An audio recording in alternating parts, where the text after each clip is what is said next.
Hello to all you federal employees out there. This is Brad Bob, and I'm back to talk more about your federal retirement. And today I'm going to talk about probably what is the most asked question about federal retirement, and that is, what do I do with my thrift savings plan at retirement? So with that being said, let's dive in. Let's talk about your TSP in retirement. So when you get to retirement or leading up to retirement, you probably should be thinking about this. And I want to clarify one thing right away. You don't have to do anything, and you especially don't have to do anything right away. In fact, you can't do anything until you've been retired for 30 days, okay? So you're retired, you can't do anything with your TSP for 30 days, right? So first option, and this is the one that I hear about a lot, and that is TSP Annuity, okay? And what is the TSP Annuity? So the TSP Annuity is actually an annuity. It's an immediate annuity offered by MetLife through TSP.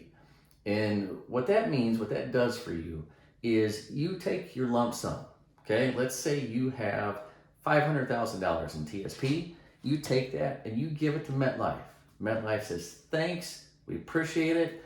We're going to guarantee you a payment of, for example, $2,000 a month for the rest of your life. And oh, by the way, if you die next week, that $500,000 is ours. So what you're doing is you're giving up your principal for a guaranteed payment for the rest of your life. And that's the way the TSP annuity works.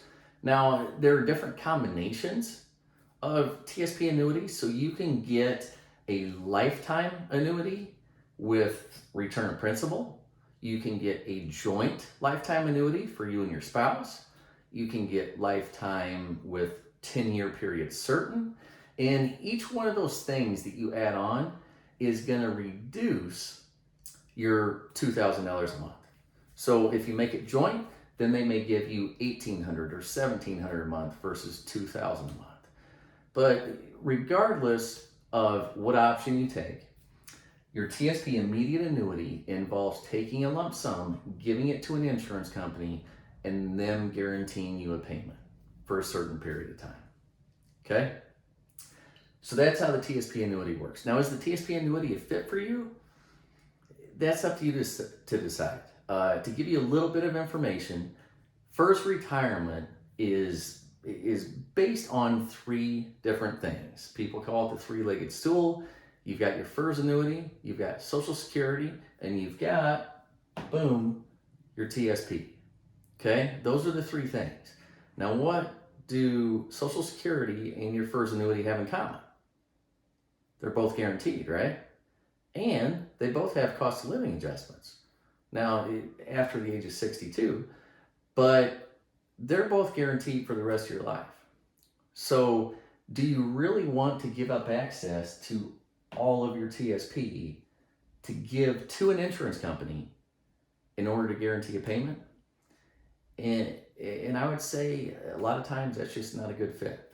I can't say that I have seen a federal employee take the annuity, but that's not to say it hasn't been done. So most of the time, I would say this right here ends up not being a good fit, or once people understand what it is, they choose not to take that. So what's option number two? Option number two is really simple. Leave it. So just leave your money in TSP. This is an option. So advantage is leaving money in your TSP. You don't have to do anything, okay? Money can stay right there where you've had it for 10, 20, 30, 40 years. And so as far as leaving in TSP, taking withdrawals has become a lot more flexible in the last, I don't know when, they changed it maybe 2 years ago. But withdrawals used to be really rigid, and now they're a lot better. Now you can choose where you're going to take money out of when it comes to traditional TSP and Roth TSP, okay? So that is one big benefit that they've added with the new withdrawal rules. One thing you cannot choose is what funds to take your money out of. You can't say, I want this money to come from the C fund, or I want this money to come from the G fund. However you are invested, if you are invested in 60% C, 20% I, and 20% G, then your withdrawal is going to come out 60, 20, 20. Okay? So that's how your withdrawals will work. Now, the other option is 3 would be transfer to an IRA. Okay? Now, I want to give you at least a couple words of caution here. Now, with leaving money in your TSP, if you retire in the year that you turn 55 or later, you have immediate access to TSP. Okay? So I'm going to put here pre-59.5. Okay? Prior to 59.5, if you retire, or if you're special category employees, you're a law enforcement officer, air traffic controller, something like that. If you retire in the year that you turn 50 or later, then you have immediate access to your TSP. So if you fit one of those, where you're law enforcement and retiring in the year that you turn 50 or later, or you're just a regular FERS employee retiring in the year of 55 or later, then you want to be careful moving all your money out to an IRA. If you plan on taking distributions, or if there's even a chance that you're going to take distributions or need to take money out of TSP, then you want to leave some money in TSP, because there's no 10% penalty for taking money out of it prior to 59.5. With an IRA, in order to take money out of an IRA prior to 59.5 without penalty, then you have to set up what's called a 72T distribution, and that gets a little more complicated and cumbersome, where you have to take out the same payment over the time period of 5 years or something like that, depending on how it's set up. But regardless, TSP prior to 59.5 is going to be more flexible. So if I'm working with somebody and they don't think, say they're age 57 and they don't think that they're going to need to take money out prior to 59.5, we still leave some money in it in order to keep it open, just in case an emergency happens. And another thing, if you close TSP out, then you can't go back to it. Okay? So if you think an IRA is a good fit for you, and you think there's any chance you may want to go back to TSP at some point, leave some money in it. Leave $1,000 in it, just to keep it open. Because you can always take that money in an IRA and move it back into TSP. Now, let's talk a little bit about option 3 and benefits of option 3. So if you transfer money from TSP to an IRA, you don't pay any penalties, you don't pay any taxes, all right? Now, one thing I hear a lot between the two is, why would I take money out of TSP? TSP is as cheap as it gets. And that's just simply not true, okay? Let's work with facts, all right? So TSP does not have very high expense ratios, that is correct. But most of your major custodians, you can replicate the index that you have within TSP at any of your major custodians at right around the same, if not a lot of times, lower cost than what you have in TSP. So 10 years ago, yeah, that was probably true. The TSP is probably the cheapest thing around. Now, it's not really the case. Now, another thing, difference between TSP and IRA, and this gets to a Roth portion, is with TSP, you have to take what are called RMDs. RMDs, okay? So RMDs are required minimum distributions, all right? At age 72, you have to start taking distributions out. And that's the case with TSP, that's the case with an IRA, and that's also the case with Roth TSP. But if you have money over here in a Roth IRA,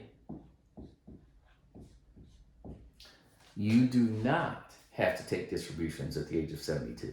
Okay, so this is really important to know.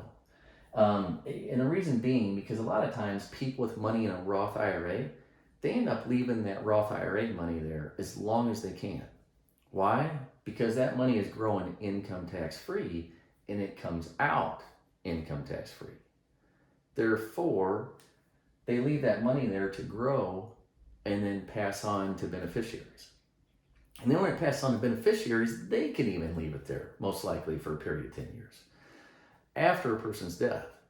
So a Roth IRA will give you more flexibility than Roth TSP. You do not have to take RMDs from the Roth IRA, but from Roth TSP, you do. Okay? Now, one obvious difference between the two, between TSP and IRA, are investment options. Okay? Within TSP, you've got your 5 funds. In an IRA, you can invest in whatever you want. Okay, now we talked about expenses a little bit. So your C, S, I, F funds, you can likely get those in an IRA at any major custodian for right around the same cost. Could be a little bit less, could be a little bit more, but odds are your average cost is not going to be higher. Now, one thing that's different or unique about your TSP is your G fund. Okay, that's the only thing that's really unique as far as investment choices go. Your G fund, it's supposed to get the interest of the 10-year treasury rate, but it never goes down, right? Okay, the G fund gives everybody this warm and fuzzy feeling because it never loses money, right? Okay, I get it. Your G fund is unique.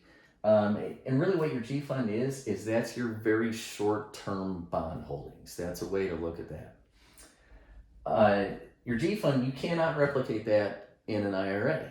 So if you leave money in TSP, or if you really like your G fund, then I'd leave some money in TSP. And if you leave money in TSP, look at getting the proper asset allocation to where if you like the G fund or that type of investment, your very short-term bonds, you may want to keep that money in the G fund and TSP. And then the money outside of it, you get your longer-term bonds, corporate bonds, and things like stocks and equities. So that's a little bit about the investments between the two. One other thing I'll mention is what happens at death. So I'm a federal employee, I die, I'm married, have 2 kids, actually have 3 kids, I forget one sometimes. But married with 3 kids, what happens when I die at my death? Well, if I have money in TSP, then that money is gonna go to my spouse, okay? She has a choice. She can take that money out, okay? She can do a transfer, move it into an inherited IRA. She can actually, being my spouse, she can move it into her own IRA. But she can also keep what's called a beneficiary participant account, and she can keep her own TSP in that beneficiary participant account and keep TSP. But at her death, then the money has to be paid out within, you can find this in the TSP withdrawal rules, but it's either 30 or 60 days that the money has to come out of TSP, okay, and be paid out. And the reason that could create an issue is let's say you have $500,000 in it. That $500,000 comes out. Now that's immediately taxable. Okay, all taxable income in 1 year. If it goes to one beneficiary, it's $500,000 of income. Going to put you up almost the top tax bracket. If it's 3 beneficiaries, you're looking at $170,000 or so of taxable income. And the issue with that is your beneficiaries could lose a lot more money in taxes than what they have to. Okay. Now, if it's in an IRA, then they can move the money to what's called an inherited IRA or beneficiary IRA, and then they have 10 years. Okay. So your beneficiaries then have 10 years to take that money out. So, in my scenario, that's $170,000 goes into this beneficiary IRA, and that money has to come out within 10 years, right? So what they would want to do at that time is do some planning. First of all, do they have any cash needs? And then second, what can I do to pay the least amount of taxes on this as possible and get some growth out of it? So that's probably going to consist of taking money out over a 10-year time period so that they don't incur excess taxes that they don't need to. So they're a little bit different as far as inheriting IRA, inheriting TSP. All right. I think that's all. Should give you a fair amount of information on the three options. Again, just to review briefly. TSP annuity, okay? That involves taking the lump sum, giving it to an insurance company. They guarantee you a payment monthly for the rest of your life. 2 is leave it. You don't have to do anything with it. You can leave it right there in TSP, okay? You're going to have your same investment options. That's not going to change. There are some issues as far as taking money out and taking distributions. It's structured. You cannot choose which investment, which fund you're going to take it out of. You do have RMDs from a Roth TSP. Also, you may run into some issues there with beneficiaries inheriting the account. IRA, you can do a transfer. You don't have any fees or penalties, charges, anything like that for doing a transfer as long as it's done correctly. And you can move money to the IRA. Investments in the IRA, you have the most investment options, okay? You can really choose to invest in anything you want there within the IRA. And the IRA also gives you more flexibility as far as leaving money to beneficiaries. It gives those beneficiaries more flexibility. And the other thing is the Roth IRA over here, okay? So if you have money in Roth TSP, you move that to Roth IRA, then you are not forced to take RMDs at the age of 72 like you are from Roth TSP. So I hope that helps. I hope that gives you enough information to be dangerous when it comes to making a choice of what to do with your TSP or retirement. And again, hey, if you like videos like these, click like, click subscribe, and I'll have a lot more coming soon. Thanks.